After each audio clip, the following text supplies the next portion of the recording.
It is the 7th day of April 2024. Many thanks for joining us right on Look Up Weekend. My name is John Matava. Our sign language interpreter tonight is Felista Adundo. We have a lot for you tonight, including Rutos calling on the doctors to resume back to work. That is the strike entering day 25 today. And of course, later on in the bulletin, we shall be having a conversation in the Weekend Focus all about the corruption in government. That and much more will be coming to you, but first, the top stories.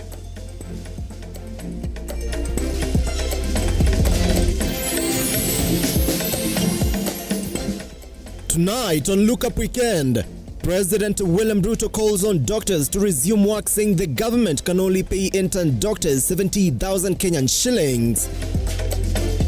Police in Bungoma County nab 120 bags of fake fertilizer.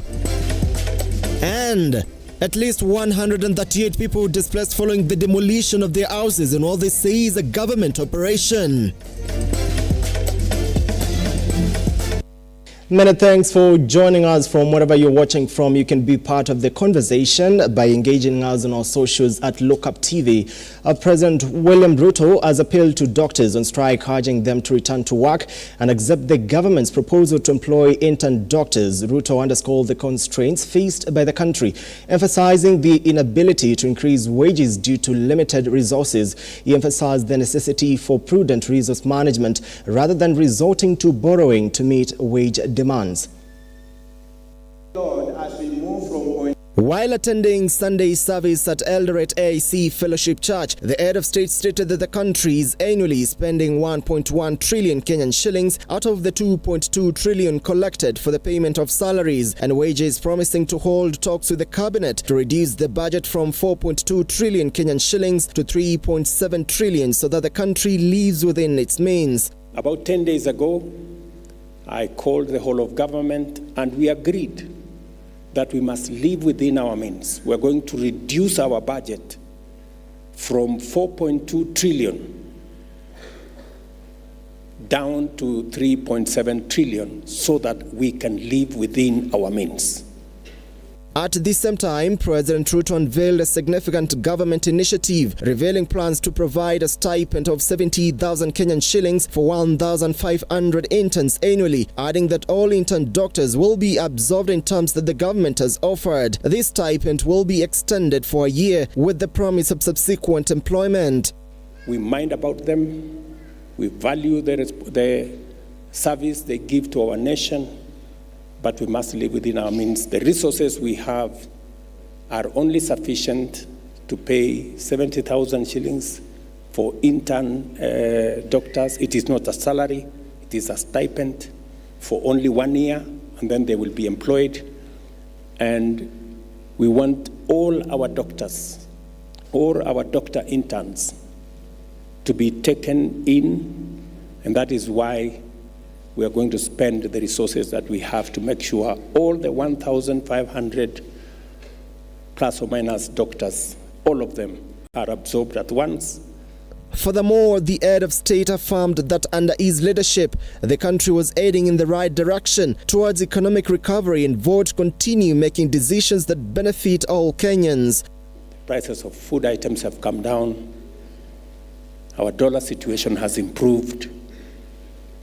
Even fuel situation has improved because we have made the right decisions. I will continue the path of making the right decisions for our country because you can never be wrong if you make the right decisions. A few minutes after President William Ruto's announcement, the KMPDU Secretary General Davji Atela via social media stated that they will not accept to be used as scapegoats for reducing the wage bill, and their demands are still on the table. Solidarity forever. John Matava, Lookuptv. Bungoma County authorities have seized 120 bags of suspected counterfeit fertilizer after intercepting a truck heading to the ward administrator's offices in Kandui constituency. As George Kayesi now files, Bungoma Senator Wafula Wakoli has raised concerns, urging the Kenya Bureau of Standards (KEBS) to verify the product's legitimacy to help decide on the appropriate legal measures against those responsible. The developments coming even as the Ministry of Agriculture directed the National Cereals and Produce Board to replace all the substandard fertilizer that was distributed to farmers as it escalates the probe into the fake fertilizer scandal.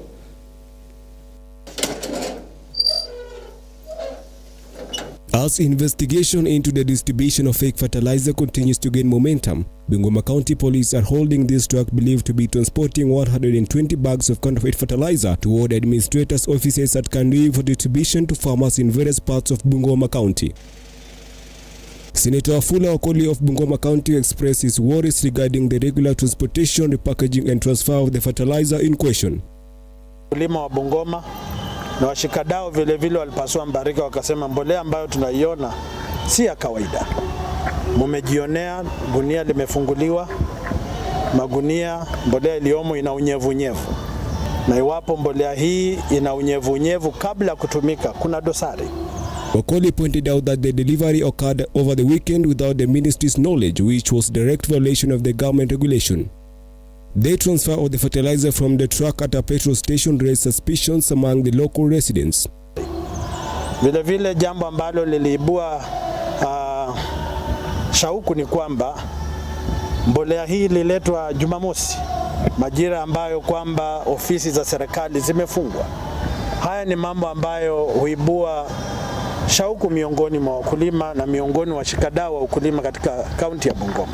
The senator appealed to the Kenya Bureau of Standards to evaluate the authenticity of the product and, depending on the outcome, decide whether to pursue legal action against the individuals responsible. Ni kuomba serikali, KEBS, KEFIS na serikali ya kaunti kuwajibika na kuambia watu wa Bungoma ukweli.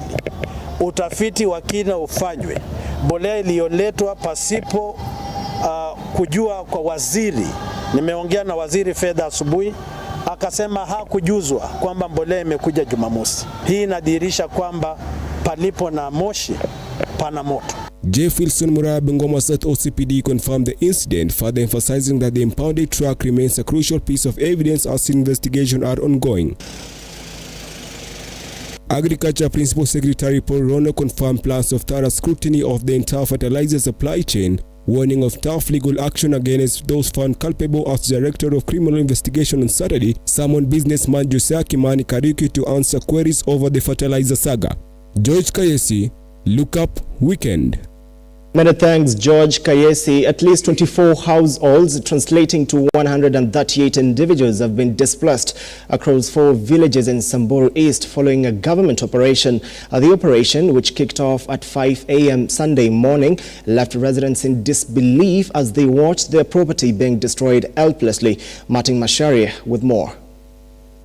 This is the situation in Samburu East. Families here have been displaced following a government operation that kicked off at 5 a.m. An operation that saw the destruction of 24 households, displacing 138 families.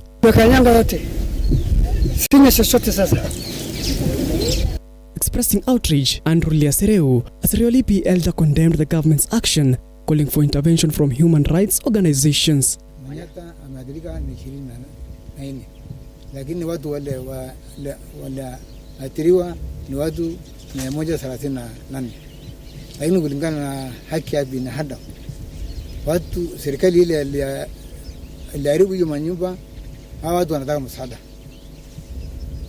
Sababu watu wana malasi, wana manyumba, wana chakula, hiyo serikali iliharibu hiyo vitu, wangekuja kusaidia watu walioharibia hiyo manyumba. Elizabeth Lobali recounted the harrowing experience, describing how armored vehicles descended upon their homes, leaving them homeless and bewildered.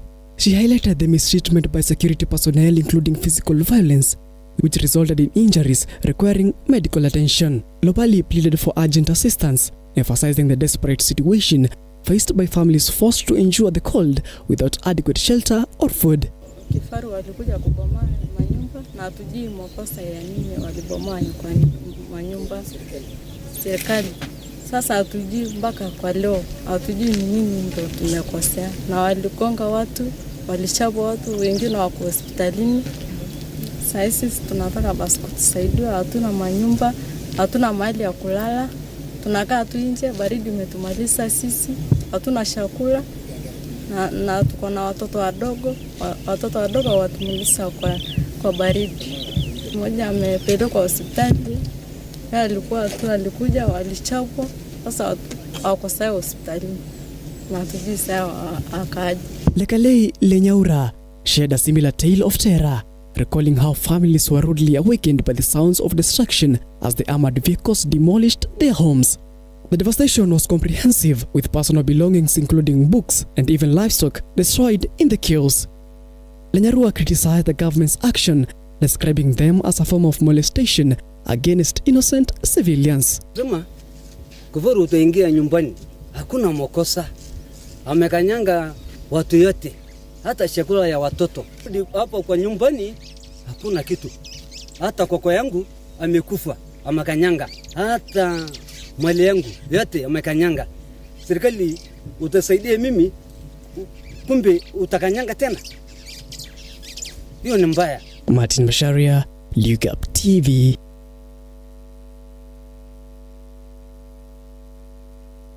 Geshu have been arrested in Eldoret and a revolver pistol recovered alongside 42 phones. The two were arrested during a raid after numerous complaints from the members of the public.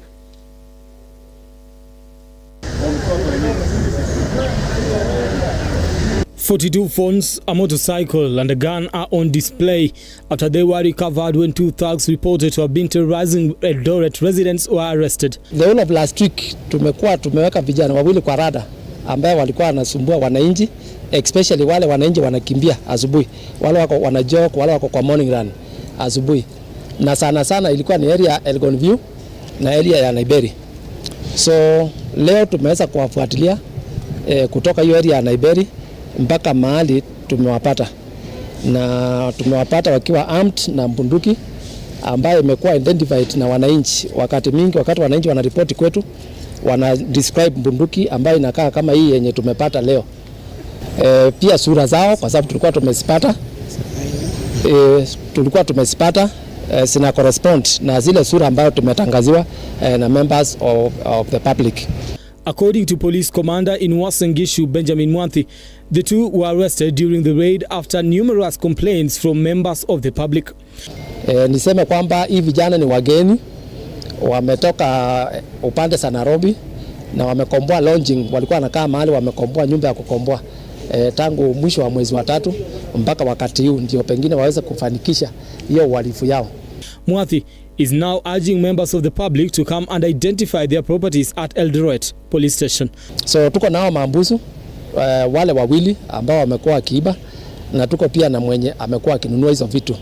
Ndio nataka kuomba members of public, wananchi wa Uasin Gishu, wale wamai kunyang'anywa, kwa sababu tuko na report ine so far, na kama kuna wengine pengine walinyang'anywa na wako pika report, tuko na hizi simu, watembee hapa Eldoret police station, wa identify hii simu ndio tuweze kupata kuongezea ushahidi ile tuko nayo. Brian Amwai, Lookuptv. Many thanks, Brian Amwai. As the fight against illicit brew and drug abuse intensifies, rehabilitated alcohol and drug addicts under the community-based Rehabilitation Boy-Child program tied the knot in a colorful ceremony witnessed by Second Lady Dorcas Gachagua, as Maureen Bosire now files Simon Kihara and Fidelis Njeri exchanged their marriage vows after successfully recovering from the alcohol addiction. Not so long ago, Fidelis Njeri was a drug peddler before taking the bold step to reform, while Simon Kihara was addicted to alcoholism and other forms of drug abuse. After rehabilitation, the duo tied the knot in a colorful ceremony attended by Dorcas Rigathi, who congratulated them, urging them to be examples to others under the rehabilitation program. This is now saving a generation. And Satan is very jealous of this man here. If this man is dead, this woman will never get her husband. If this man is in the gutter, this woman will never get her husband. And that means at the end of the day, this woman cannot give birth.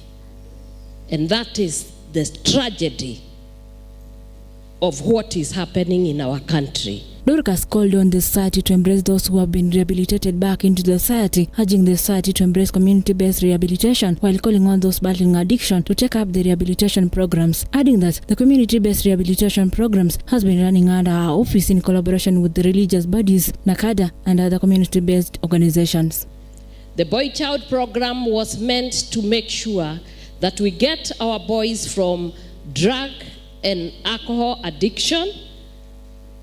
We pray for them, we mentor them, we rehabilitate them, and they become what they have become.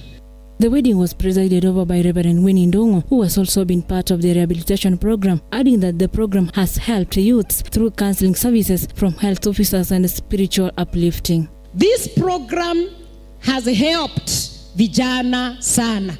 We also use health professionals. So we have some people who do counseling is the spiritual angle. Maureen Bosire, Lookuptv.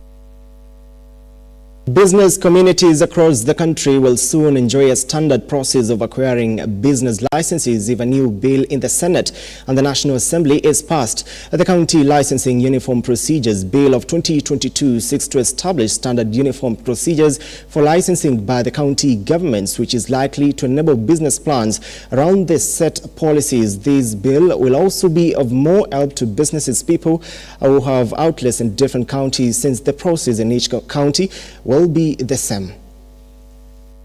With businessmen and women often struggling with acquiring licenses for their businesses, the bill seeing the light of the day will ease the pressure in acquiring permits and licenses.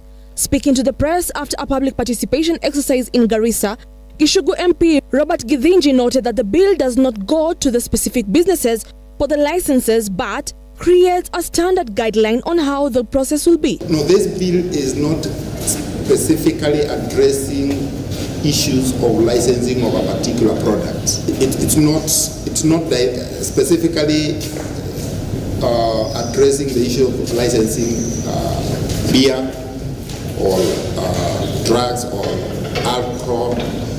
It is on the procedures that are supposed to be applied when or used when one is applying for licenses. Githinji further noted that even if different counties will enact laws to guide the process in their respective counties, those county assemblies will be guided by this law. Among the areas where the county assemblies may enact further legislation on this bill include singular license application framework, categorization of licenses, forms of license application, and fees payment or refund for the applications. Now, the other details of which licenses should be given are now subject to the county assembly laws on how to license specific businesses. But this is what are the requirements for one to apply for a business. North Horr MP Wario Guyo urged members of the northeastern region to embrace security measures, noting that investors tend to put up businesses in areas that are safer so that businesses be able to flourish and let people create employment, reduce poverty, and also embrace people from all regions. Because investors don't want to do business where there's insecurity, because their life and their business are not guaranteed. So basically, we've also had this challenge also in this province, that's the former Rutos province, and also where I come from. So, and most of the time we are really complaining that the government is not doing business in our region. And one of the factors, that has been really highlighted is because of the security. So I strongly feel that, doing business is only possible where there's safety and security of the people. Lona Lorraine Ombuya, Lookuptv. KCB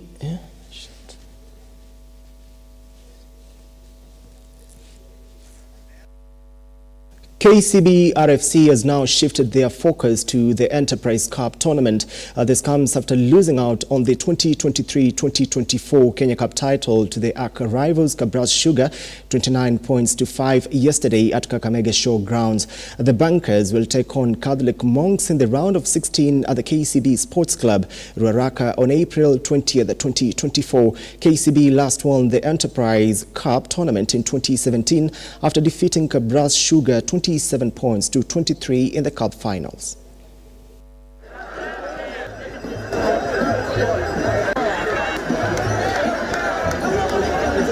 Daniel Obenyo of Kenya and the Tekle Mulwat from the Ethiopia are the winners of the 43rd edition of the Generali Berlin Half Marathon. Obenyo clocked 59 minutes, 30 seconds to clinch the title ahead of Amos Kurgat and Isaiah Kipkoech Lasoi, both from Kenya. In the women's category, Tekle Mulwat took 66 minutes and 53 seconds ahead of a fellow Ethiopian Fatou Zerei and Melat Kejeta of Germany.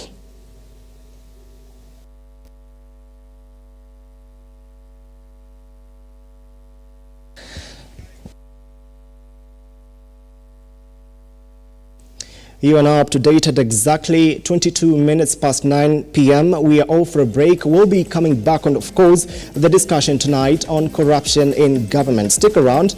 We'll be coming back.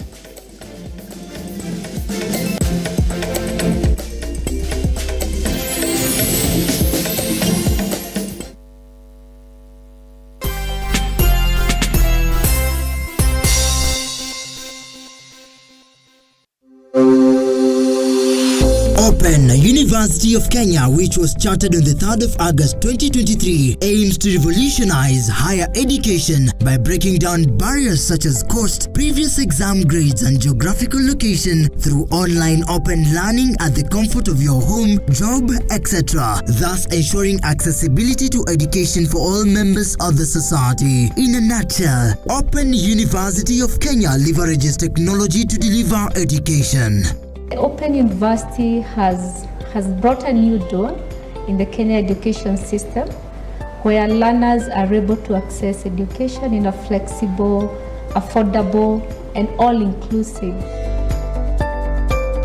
Intakes ongoing for May and September. For more information, call us on 0202000211 or 0202000212 or email us at info@ouk.ac.ke. Open University of Kenya, an innovative university for inclusive prosperity.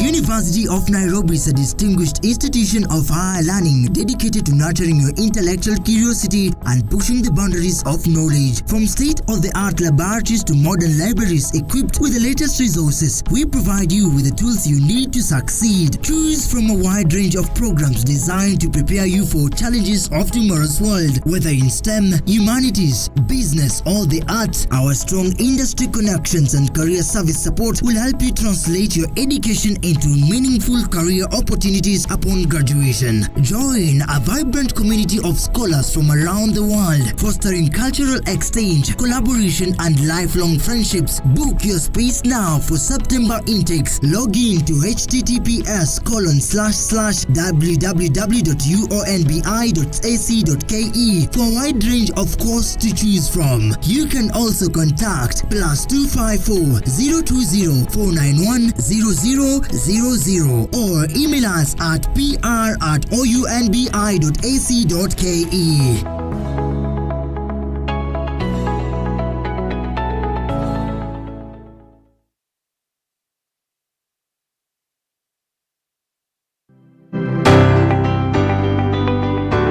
If you want to have a proper outlook of the economy, then you have to speak to the wheels and gears of the integral businesses in the country. And I want to be able to make the youths and everybody coming up in Kenya know that this is here locally. Men and women in the thick of the bust of markets rising and falling, fighting to make their business decisions stick. I've always lived in my career that I can never be late. You need to train by yourself. You need to practice by yourself. Then from there you can compose yourself and give kind of services like this. On season 2 of the Captain's Arena, we seek the inside of the minds, predict the shift in the markets, get inspiration to start and make sense of it all.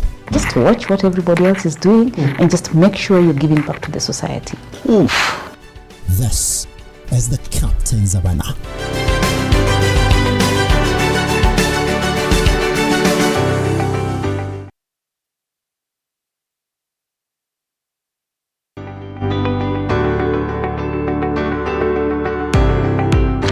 taarifa zinapochipuka na kutufikia papa hapa kwenye makao makuu ya chumba cha habari cha runinga ya Lookup, kwenye taifa, kwenye serikali, kwenye bunge, tunajitosa hadi kwenye sauti ya wenyeji ili kupata tu maoni ya wenyeji kuhusu masuala haya yanayochipuka. Maana hii kitu inaenda kuumiza Mkenya kwa tax. Hakuna kitu tunafurahia. Nothing. Absolutely nothing. Sisi tunaumia, si ati tunaumia ile ya kiukweli. Juu maisha ni ngumu.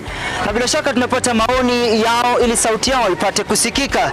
Na watasema hili, waseme lile, watasema hiki na waseme kile, almuradi sauti yao ipate taa. Mambo ya mafuta tena imekuwa ni changamoto zaidi kwa kila mtu wa bodaboda. Uchumi ikikuwa stable, tunaamini mambo itakuwa sawa sawa. Kwanza alikuwa na ria wa boda, mama mboga nini.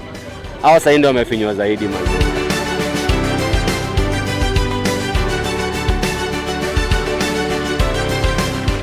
Mpenzi mtazamaji, hii ni bunge la wenyeji.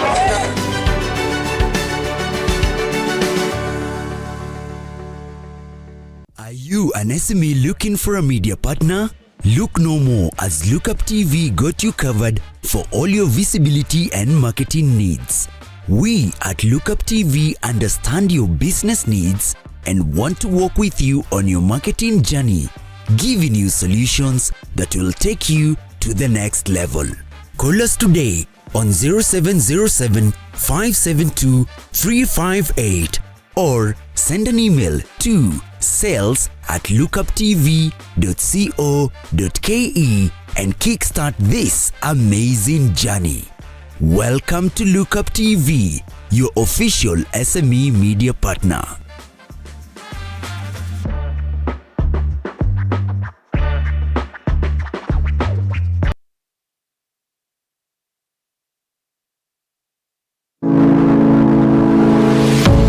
University of Nairobi is a distinguished institution of higher learning dedicated to nurturing your intellectual curiosity and pushing the boundaries of knowledge. From state-of-the-art laboratories to modern libraries equipped with the latest resources, we provide you with the tools you need to succeed. Choose from a wide range of programs designed to prepare you for challenges of tomorrow's world. Whether in STEM, humanities, business or the arts, our strong industry connections and career service support will help you translate your education into meaningful career opportunities upon graduation. Join a vibrant community of scholars from around the world, fostering cultural exchange, collaboration and lifelong friendships. Book your space now for September intakes. Log in to https://www.uonbi.ac.ke for a wide range of course to choose from. You can also contact +254 020 491 0000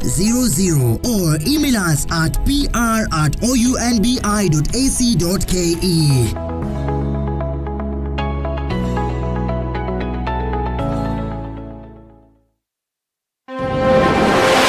Come, let us show you place spot to build your dream home in Baraka Garden, situated just 5.4 kilometers from Blue Post Junction along the Thika Gatura Road. Place finest with secure gated community, maji na stima iko on site, usitans na stories za title deeds ziko ready, plus flexible payment plans and financing options. Pay 30% and clear the rest in installments. Get in touch, twende site visit. For more information, contact 0794 333 222 or 0722 668 700 or visit our website www.mahasibuhousing.co.ke. Experience the beauty of Baraka Gardens today.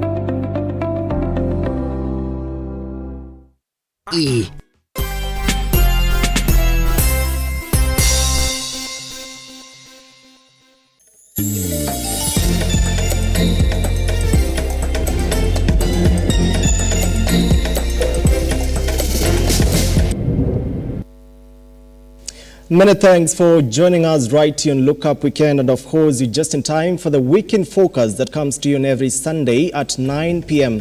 And of course we discuss matters that have happened throughout the week, and of course today we'll look at the corruption in government, and of course we'll also look at Ruto's trips outside the country. We'll also look at Kindiki vetting of bars that is in amid about the illicit brew crackdown in the country, and of course we'll look at the NTSA resolutions by the Transport Cabinet Secretary Kipchumba Murkomen on curbing road carnage in the country. And of course tonight, to discuss it for you viewer, with me in studio is Modoni Nyaga, who is a governance and Africa development enthusiast from Radco. Many thanks for coming.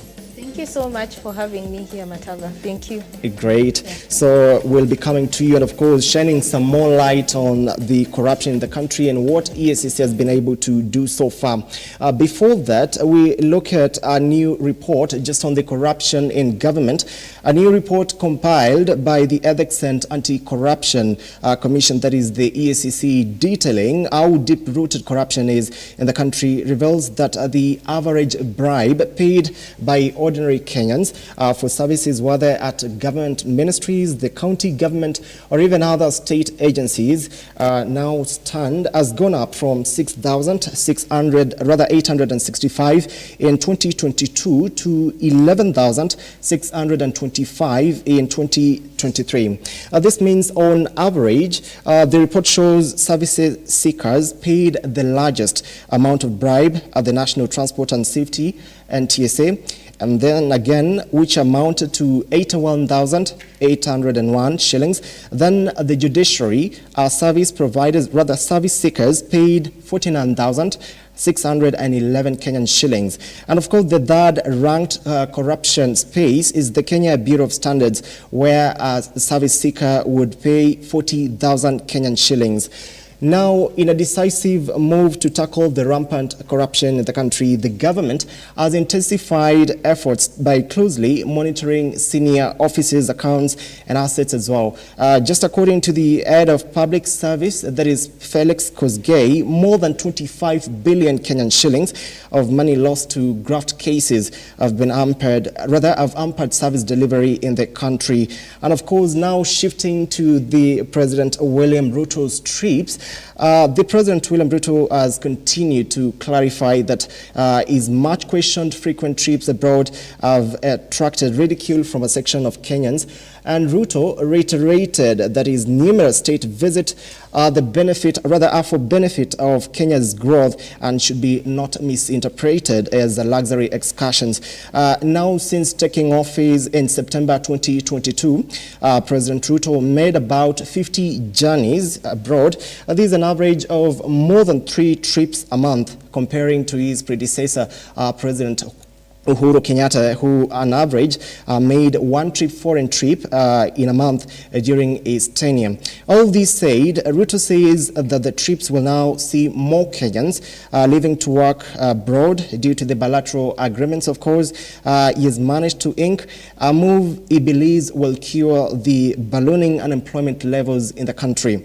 Some of the achievements that we could say so far include the recent signing of the 8.7 billion Kenyan shillings agreement with the United States Millennium Change Corporation to finance the acquisition of electric BRT buses. And of course, following the trips, Kenya has also managed to bag, that is 75 million Kenyan shillings in green investment to boost its climate action. And of course, we'll be looking much into that. Shifting to that is Kindiki vetting of the bars, of course, and the fight against illicit alcohol in the country. Bar owners across the country have demanded immediate reopening of their businesses following the lapse of the vetting deadline of operating licenses and permits. But Interior Cabinet Secretary Kindiki now says only 2 out of the 29 of the liquor manufacturers and distillers have been cleared to resume production.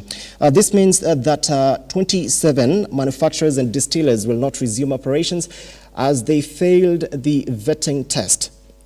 Moving on, the 25 directives issued by CS Interior, that is Kithure Kindiki, includes the suspension of all licenses for second-generation alcohol and alcoholic beverage and manufacturers, distillers.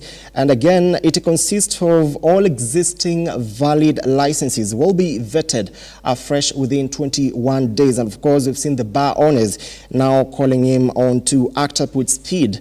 No bars or even alcoholic outlets shall be allowed to operate beyond the stipulated operating hours, and then there is a failure to adhere to their directions attracts to the imprisonment, and all licensed drug manufacturers to be shut down with immediate effect. Now shift again to the Transport Cabinet Secretary Kipchumba Murkomen in a bid to curb the rampant road carnage in the country.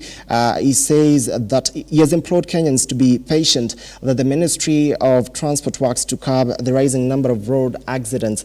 Murkomen, who said that he was especially concerned by the situation, that is especially transporting students, stated that the ministry will gazette new guidelines on how the school transport should be managed, given the recent accidents involving students from Chavakali High School, Kapsabet Boys, and Kenyatta University. Just to give you some figures, so far, 563 have so far died in road accidents of 2024.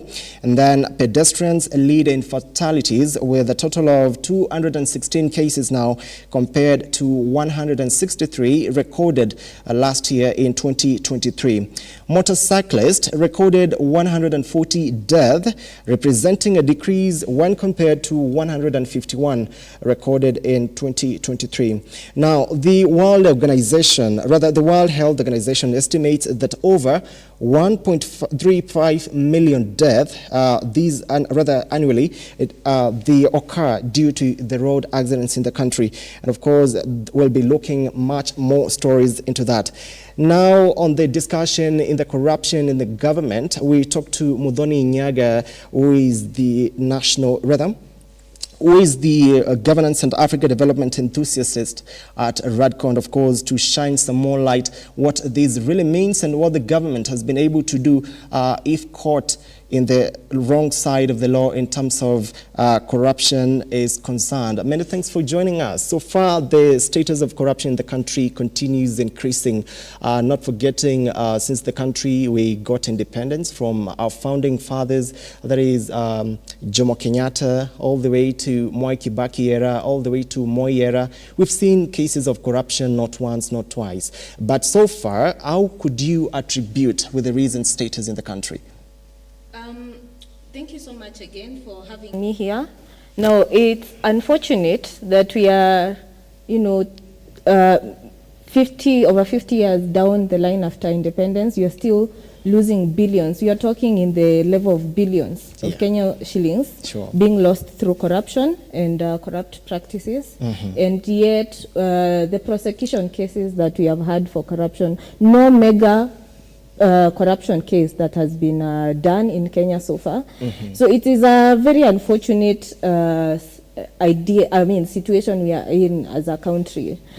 Now, I was reading somewhere that the current average bribe for a Kenyan is at around 11,000 Kenya shillings. That is one person. Yeah, that is just one person, And when you look at 11,000 Kenya shillings right now, is a whole household income for some people in Kenya.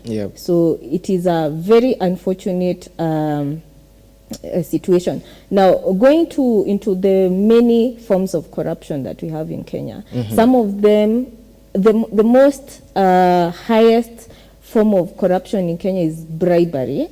And most of them happen in broad daylight. There's a certain comfortability that Kenyans have had with bribing their way out of anything, just anything. Even when I'm, on the road or I'm somewhere seeking for a job, the first thing that comes to a Kenyan mind is, how much can I give you? These days, we are not even waiting to be asked. I need something small. It is us ourselves who are offering it. Yep. So with this kind of getting comfortable with corruption, it is definitely going to become worse, and it is very unfortunate. It's become a norm in the country. Yes, it has become a norm. But in as much as it's becoming a norm in the country, what are some of the ways that you think the government could do it differently just to elevate how things are? I mean, when you look at corruption and the many different forms of corruption, the government, not only the government, but so many other stakeholders need to work as a collective unit to deal with corruption in this country. Now, the government has the mandate to ensure that public funds are not being embezzled or being lost through unscrupulous ways. Now, one of them is coming together as stakeholders of government, different arms of government coming together to work out a way that they can collaborate with each other so that at least they limit corruption. Because when you are talking about ending corruption, really corruption cannot end to a 0%, but we can at least minimize that to something that is manageable. Now, for example, if I look at the three arms of government, we have the executive, we have the legislature, and then we have the judiciary. Now, the three of them need to come together, and this one cannot be done on government level. We cannot deal with corruption if the three arms of government are not working in collaboration. Now, for example, the judiciary can be empowered.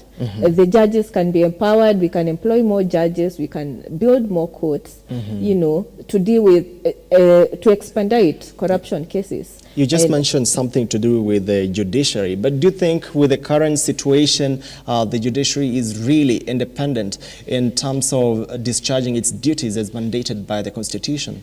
I don't want to preempt based on, you know, Kenyans have this thing of preempting what is happening behind closed doors. You know, we operate with a lot of feelings and, you know, juxtaposing our experiences with the ones that we have known. So I cannot sit here and say that, you know, judiciary is unable to deal with corruption or it is not independent. But we have seen efforts, especially from the CJ, who has stood her ground when it comes to matters how she interacts with the executive. She has stood her ground and said, you know, this is the way judiciary does things and this is how they are going to be done. And it's only not her, you know, she has empowered the judges around her, and we are seeing a form of, you know, fruits from the judiciary systems and operations in terms of, you know, the many cases that we take to judiciary, be it criminal or in this case corruption. Although we have not seen a mega, you know, prosecution of a corrupt case or a corrupt individual, it is noteworthy to see that, you know, cases are brought to the judiciary and they deal with them. At the end of the day, I think for me, most of the judgments and rulings that I hear are, you know, there was no enough evidence to support why we should, you know, prosecute this person. So I don't think really the judiciary is failing as much as Kenyans we would like to associate it with failure. But I think if the different people, stakeholders, collaborate. For example, the EACC, they need to also pull up their socks in terms of how they present cases and evidences. You know, you can't present halfway. Even if I saw you stealing, you know, a judge will not make a ruling based on I saw you stealing or whatever is in the news that is making Twitter headlines. That is not what the judges use to prosecute people. It is evidence that is brought to the table. The other day, the head of public service, that is Felix Kosgei, said they move to recover 25 billion Kenyan shillings that have been occupied by some of the politicians in a bid to end the graft cases. So do you think this crackdown would really yield something?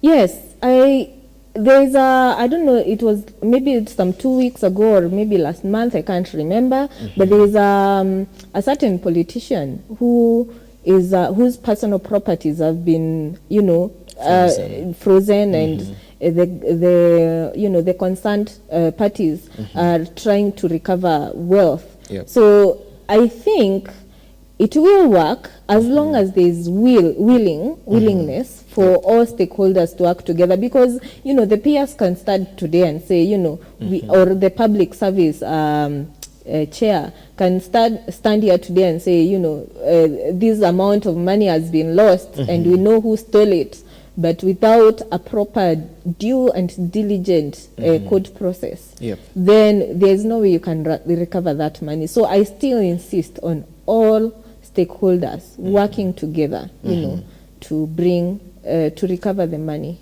But I believe where we are at where we are at Kenya, people are the young generation calls it woke. People are woke. With the devolved government, it is very easy for you to follow up projects that are initiated even at the ward level. If your MCA comes and says 10 million has been assigned to Maram this road, 3 months down the line, and maybe I'd given a timeline of 2 months, 3 months down the line, no Maram has been done, then you have the right to go and ask, where did that money go? You assigned money to this road, nothing has been done. So also it is not only government, it is also us the people. Great. Now you just mentioned that. What are some of the persistent measures, or rather action, that you think we are doing as Kenyans to persist bribery and corruption in the country? First of all is we want to get where we are going very quickly. So we are prone really to giving out bribes. As I said earlier, these days, long ago when I was in maybe high school, I'm still a young girl. When I was in high school, I was hearing people saying, you go somewhere in an office, you are asked, I want something small, see me in this and this way. And but for that matter, by the interior sector is leading. And in these days, we don't even wait for someone to tell you, give me something small. You yourself, you're offering, is it 5,000? Is it in whichever spheres of life we are? And it's very unfortunate that especially the youth of this country, we are promoting corruption. We are promoting corruption by giving out these bribes to get to where we are going fast, rather than following the due process. And the repercussion of that is that we affect not only ourselves, we also affect the incoming generation of the young people that are still in school. If a child sees you today that you are driving along the road as mother and father and the children, they see you being stopped maybe, for careless driving, and you're giving 500. Whatever is ingrained into that child's mind is that, I have to give something so that I go on my way. So it has to start with us. Everything that we complain of has to start with us, especially corruption. And another form of corruption actually is the procurement processes have been so flawed that anytime I watch the news and I hear people, in a ministry, you can have different people saying, I do not know who took the money, or I do not know where the money went, or I do not know when the money was taken.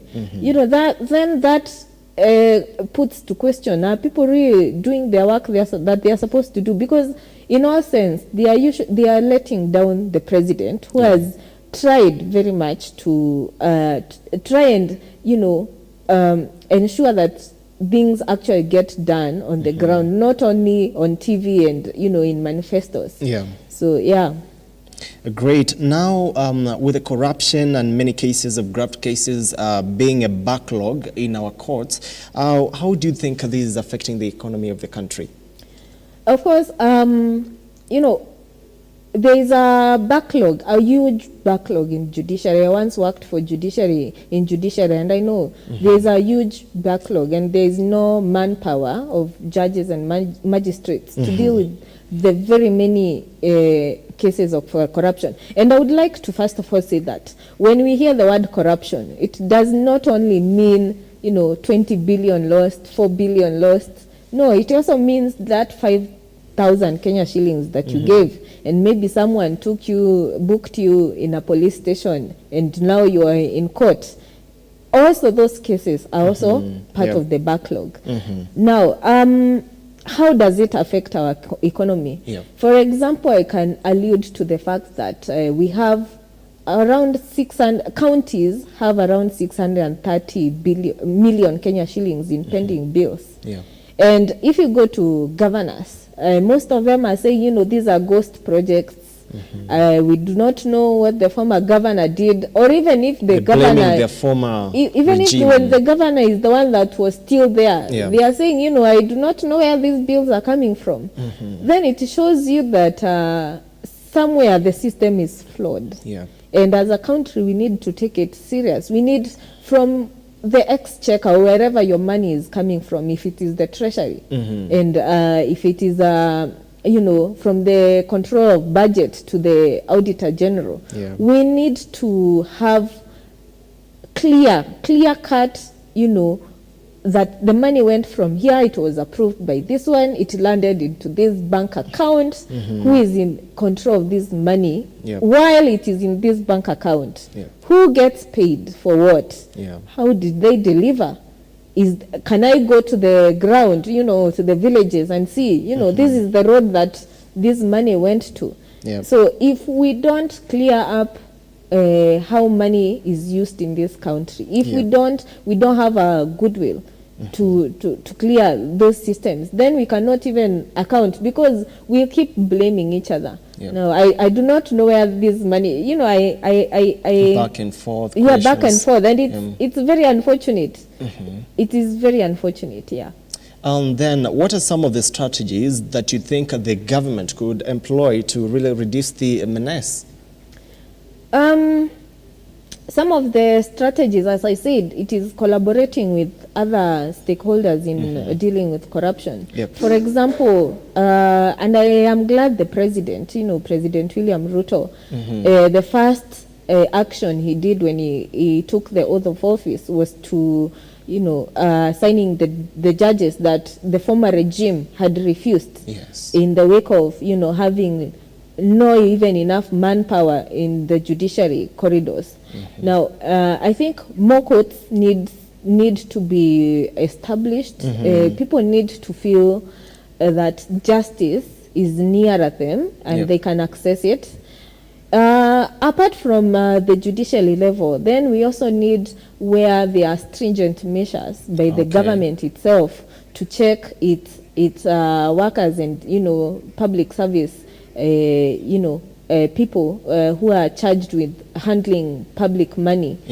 There needs to be more stringent, and Parliament is part of Parliament is part of ensuring that these stringent measures are not only on paper and on policy, they are also done actually. There's a time I was following a deputy governor who had bought a chair worth 1 million Kenya shillings. Up to now, I do just not, before you get into that, let's talk about Rutos trips. In as much as we're talking about corruption, we've also seen the president actually making more than 50 journeys abroad just in less than a month. What do you take?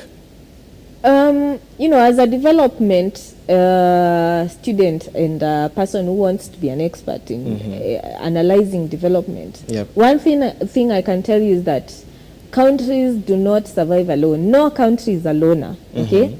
So it is very important to establish multilateral and bilateral arrangements with other economies so that you're able to, build your own economy and have your people, living standards go up.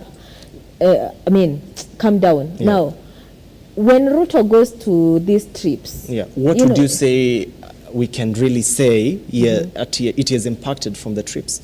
What can we quote? No, let me say, first of all, people think that a bilateral arrangements or multilateral arrangements with other countries is something that I'll go, to maybe Ghana and I come back today as the president and I'll bring you something in form of a gift that you'll see. No, these relationships take time to mature. Therefore, we must be patient. Yep. And for me, I think the president, in fact, visiting a lot of African countries, you know, it shows that there's and part of the African arrangement is the African Union is to strengthen the relationship between African countries. You know, at a time where Africa is trying to define its space in the global world, and we no longer, there's this awakening in the African governments that we no longer want to be under, you know, everything to rely on the West. So I think it is very commendable to you know, have these relationships with our neighbors. Great. Now, just to give a focus on what is happening this week, and of course what we shall be following up on, we'll be looking on the fate of doctors' strike now, with President William Ruto calling on them to resume work with immediate effect, and of course inviting them to the table for an agreement to see off the strike. And of course this week as well, we'll be looking at the NADCO report status, and all the Parliament, which is back now after 2 weeks recess, just for the Easter holidays. We'll be having a sittings to discuss about the bills in the NADCO report. Also this week, we'll also look at Nakumiche, that is the impeachment process, with Embakasi MP Babowino writing to the National Assembly to have Nakumiche impeached against the healthcare, rather the health sector, the health services in the country. And of course, we'll be looking at Ruto's campaign for Raila Odinga, that is on Wednesday. While in Ghana, Ruto secured support for Raila Odinga in the bid for chairmanship on the African Union. And of course, we mentioned about one of the achievements that President Ruto's trips has made is all about making bilateral and multilateral engagements and agreements with other countries. And of course, we'll be looking at those stories in the next week, and of course in the weekend focus. Today with me in studio has been Modoni Nyaga, the governance and Africa development enthusiast for RADCO, and of course discussing matters on corruption and what really needs to be done in a bid to elevate this, in as much as we're not finishing it, but just reduce it for the sake of the Kenyan citizens. And that is it from the Weekend Focus right here from the desk. Many thanks for watching. Those that made this discussion a success, we are saying thank you, and of course we'll look forward to see you again and engage us on our socials at Lookuptv. Let us know what you think could be making the headlines, and of course we'll have us discuss it right here on the Weekend Focus. Thank you so much for watching. My name is John Matava. Please have a very fantastic week.